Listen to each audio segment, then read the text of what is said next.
เจ้าเคยบอกวนลูปอยู่กับเรื่องราวแย่ๆความคิดลบๆซ้ำไปซ้ำมาจนปวดหัว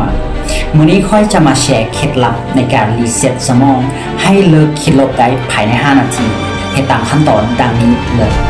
มี3สเต็ปง่ายๆที่เจ้าต้องเฮ็ดทันทีที่รู้ตัวว่าความคิดกำลังดิ่งลงเหวสเต็ปที่1กด5วินาที The 5 second rule พอรู้ว่าตัวเองกำลังคิดลบให้หยุดความคิดตนเองทันทีแล้วนับถอยหลัง5 4 3 2 และ 1แล้วลุกออกจากที่เดิมที่เจ้ากำลังนั่งหรือนอนอยู่เชื่อบ่ว่าการขยับร่างกายนี้มันจะเป็นการขัดจังหวะวงจรประสาทที่กำลังลังสร้างความเครียดออกมาในสมองของเจ้า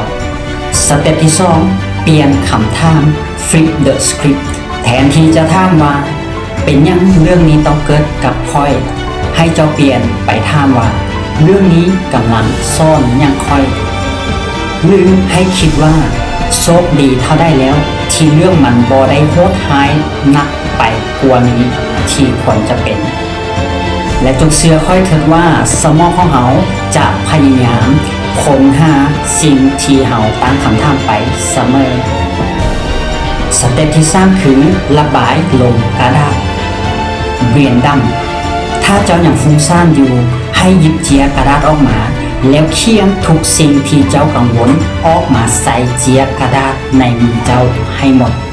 และการที่เจ้าเขียนนั้นมันจะเป็นการดึงเอาขี้เยื่ออยู่ในสมองเจ้าออกมาไว้ข้างนอกก็คืออยู่ในเจียในมือที่เจ้าเขียนออกไปนั่นเองและจงจื่อไว้ว่าโลกนี้มันบ่ได้ใจหายกับเฮาตลอดเวลาดอกนะเพียงแต่บางครั้งมันอยากให้เฮาหยุดสติเอาไว้ชั่วคราวและทุกคนอย่าลองเอาไปเฮ็ดเบิ่งเลย3สเต็ปใน5นาทีนี้อาจจะเปลี่ยนวันทั้งวันของเจ้าให้ดีขึ้นในทุกๆวันก็เป็นได้แล้วไพ่ทีลองเอาไปเฮ็ดแล้วได้ผลได้แดอย่าลืมคอมเมนต์แชร์กัน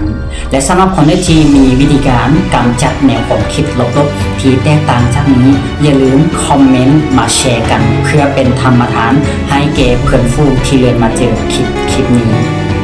และถ้ามักเนื้อหาดีๆแบบนี้อย่าลืมกดไลค์กดติดตามเอาไว้และอย่าลืมแชร์ให้คนที่เจ้าหักแล้วพบกันในคลิปต่อไปสบายดี